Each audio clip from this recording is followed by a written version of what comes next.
नजर आएगी, क्योंकि देखिए 4 से 5 बार के उप मुख्यमंत्री बन चुके हैं अजीत पवार, लेकिन अभी तक उनके नसीब में मुख्यमंत्री बनना नहीं है। अभी भी जब उनसे पूछा जाता है, बात की जाती है तो कहा है ना, योजना चलती है, अगर आप उसको सुचारू रूप से चलाना चाहते हैं तो आपको वोट जरूर देना पड़ेगा। एक तरीके से ये ऐलान नहीं है, यहाँ पर गुहार।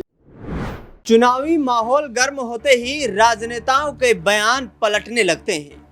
कुछ ऐसा ही घटित हो रहा है हाल ही में महाराष्ट्र की राजनीति में।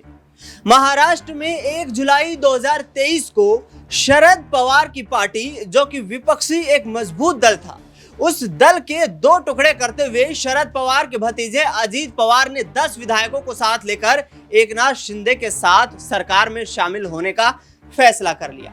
सरकार लगातार चल रही है। अजीत पवार पर विभिन्न आरोप लगाए गए थे, तमाम जांच चल रही है और घोटाले के आरोप भी इस वक्त जो है विपक्षी दल ये कहते हुए नजर आ रहे हैं कि अजीत पवार बीजेपी की वॉशिंग मशीन में जाने के बाद पाक साफ हो गए हैं। लेकिन क्या वाकई में अजीत पवार को पछतावा हो रहा है? उन्होंने एक बयान दिया है।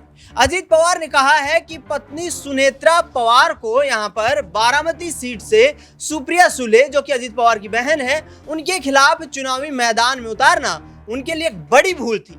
ऐसे में आने वाले वक्त में क्या शरद पवार गुट में वापसी करते हुए नजर आएंगे अजीत पवार?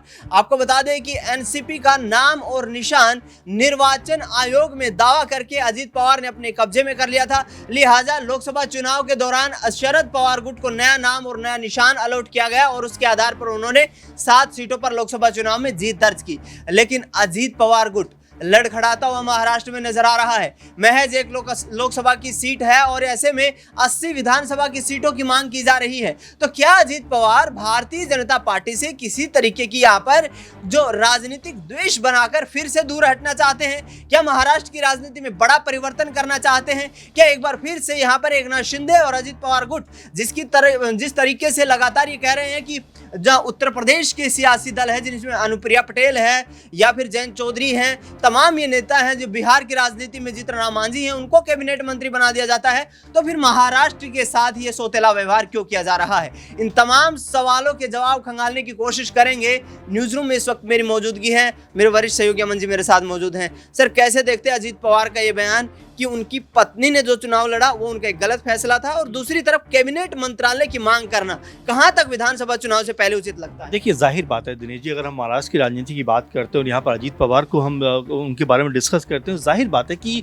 कई ऐसी चीज़ें हैं जो ऐसा लगा कि क्या वाकई में अजीत पवार को अब ये पछतावा हो रहा है कि उनको जो है एनसीपी का जो कुनबा था उसको नहीं तोड़ना चाहिए था। और जिस तरह का बयान उन्होंने दिया कि मुझे मेरी पत्नी को मेरी बहन के खिलाफ नहीं खड़ा करना चाहिए था, हालांकि सुप्रिया सुले ने चुनाव जीता था। और बिल्कुल ये बात जो वो कहते हुए नजर आते हैं, इससे कहीं ना कहीं जो पश्चाताप का एक उनके अंदर का जो भावना है वो निकल कर सामने आती है। अब क्या ये भावना आने वाले दिनों में शरद पवार के साथ में मिलती हुई नजर आएगी? क्योंकि देखिए 4 से 5 बार के उप मुख्यमंत्री बन चुके हैं अजीत पवार, लेकिन अभी तक उनके नसीब में मुख्यमंत्री बनना नहीं है। अभी भी जब उनसे पूछा जाता है, बात की जाती है तो कहा है कि जब मेरे नसीब में होगा तो मैं ज़रूर मुख्यमंत्री बनूंगा। लेकिन उनको ये अफसोस ज़रूर है कि अगर वो अपने कह सकते हैं कुनबे के साथ रहते, परिवार के साथ रहते, तो शायद ज़्यादा मजबूत स्थिति में होते और सीएम बनने का जो उनका ख्वाब था वो भी पूरा हो सकता था। लेकिन जिस तरह की बात उन्होंने अब कही है, ये बहुत कुछ चीज़ों को बयां कर रही कि क्या अब उनको पछतावा हो रहा है, और साथ में क्या वो घर वापसी की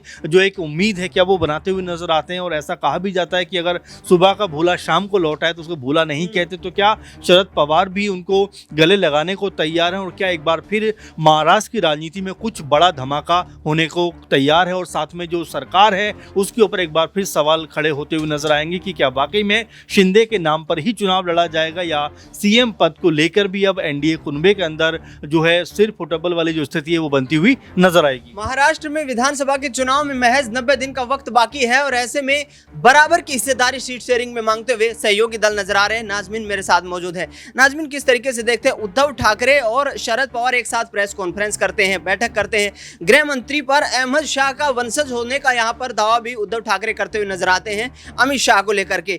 जिस तरीके से अनिल देशमुख ने जो आरोप लगाए देवेंद्र फडणवीस के ऊपर कि महाराष्ट्र में खरीद फरोख्त करने की सारी जिम्मेदारी देवेंद्र फडणवीस की थी, उद्धव ठाकरे और अजीत पवार के खिलाफ गलत एफिडेविट देने के लिए मेरे को उकसाया गया, तो क्या वाकई में इस तरीके की बयानबाजी करके एनडीए में फूट डालने की कोशिश विपक्षी दल महाराष्ट्र में कर सकते हैं? देखिए, बिल्कुल उद्धव ठाकरे की बात करें तो हाल ही में यहाँ पर गृह मंत्री अमित शाह को लेकर एक बयान सामने आता है जहाँ पर साफ तौर पर उन्हें मुस्लिम वंशज बता देते हैं और ये एक राजनीति की जाती है कि अब धर्म के आधार पर कहीं ना कहीं फूट डालने की कोशिश की जा रही है।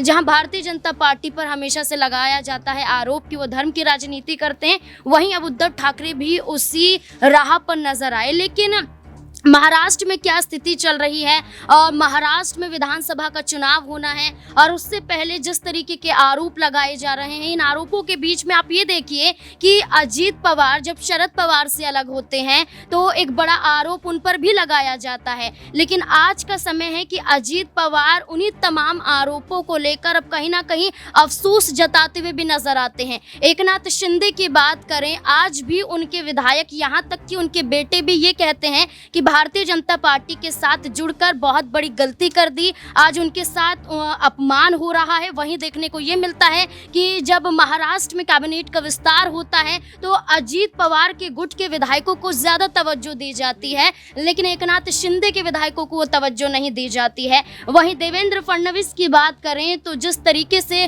कुर्सी का खेल देखा जाता है अजीत पवार के लिए, जहां समर्थन वो आगे करते हुए नजर आते हैं, एक वक्त पर वो उनके खिलाफ बयानबाजी करते हुए नजर आए थे। आज एनडीए में फूट डालने की कोशिश विपक्षी पार्टियों से ज्यादा खुद एनडीए के दल ही नजर आ रहे हैं। अजीत पवार जहां हाल ही में बयान देते हुए नजर आए थे कि मध्य प्रदेश की तरह महाराष्ट्र में भी एक लाडली बहना योजना चलती है, अगर आप उसको सुचारू रूप से चलाना चाहते हैं तो आपको वोट जरूर देना पड़ेगा। एक तरीके से ये ऐलान नहीं है, यहाँ पर गुहार नहीं लगा रहे हैं, बल्कि एक तरीके से धमकी देने वाली बात है कि अगर आपको अपनी योजना चलानी है तो आपको वोट देना पड़ेगा। वहीं ये भी कहते हुए नजर आते हैं अजीत पवार की अगर मुझे मुख्यमंत्री बनाया गया होता तो आज पूरी जो शरद पवार की टीम है वो आज एनडीए के समर्थन में होती। इस तरीके के बयान ये दर्शाते हैं कि विपक्षी पार्टियों को करने की कोई जरूरत नहीं है कुछ, बल्कि खुद एनडीए के ये दल सीटों को लेकर भी मांग करते हुए नजर आ रहे हैं। तो आपसी नाराजगी एनडीए में देखने को मिल रही है, जिसका फायदा एक तरफ शरद पवार तो एक तरफ उद्धव ठाकरे उठाते हुए नजर आ रहे हैं। एक तरफ शरद पवार, दूसरी तरफ उद्धव ठाकरे, और कांग्रेस पार्टी भी पीछे नहीं है। महाराष्ट्र कांग्रेस अध्यक्ष नाना पटोले ने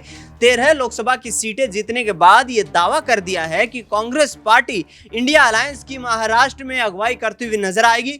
इंडिया अलायंस पूर्ण बहुमत की सरकार महाराष्ट्र में बनाने का काम करेगा। आपको बता दें कि जिस तरीके से देवेंद्र फडणवीस पर जो गंभीर आरोप लग रहे हैं, पूर्व कैबिनेट मंत्री, महाराष्ट्र सरकार में उद्धव ठाकरे जब मुख्यमंत्री थे उस वक्त गृह मंत्री रहे अनिल देशमुख के इन दावों में कितना दम नजर आता है? क्या वाकई खरीद फरोख्त की यहाँ पर तमाम कोशिशें देवेंद्र फडणवीस के द्वारा की गई? क्या वाकई बड़े ऑफर के साथ यहाँ पर महाराष्ट्र की राजनीति को साधने का प्रयास भारतीय जनता पार्टी ने किया? मराठा आरक्षण को लेकर एक तरफ यहाँ पर मांग जबरदस्त तरीके से उठती हुई नजर आ रही है। 15 अगस्त तक की डेडलाइन जो है मराठा समुदाय के तमाम उन कार्यकर्ताओं के द्वारा दी गई है कि आरक्षण को लेकर के यहाँ पर कानूनी अमली जामा पहना जाए। तो ऐसे में चारों तरफ यहाँ पर महायुति सरकार घिरती हुई नजर आ रही है। देखना यह होगा कि क्या आगामी 3 महीने में महाराष्ट्र में होने वाले चुनाव में महाविकास आघाड़ी गठबंधन एक बार फिर से महाराष्ट्र की राजनीति में बड़ा सियासी पलटवार करता हुआ नजर आएगा। फिलहाल आपका क्या कुछ मानना है हमें कमेंट बॉक्स में बता सकते हैं। न्यूज रूम से इस खास कार्यक्रम में इतना ही। देश दुनिया की तमाम बड़ी खबरों के लिए आप देखते रहिए SPN9 न्यूज।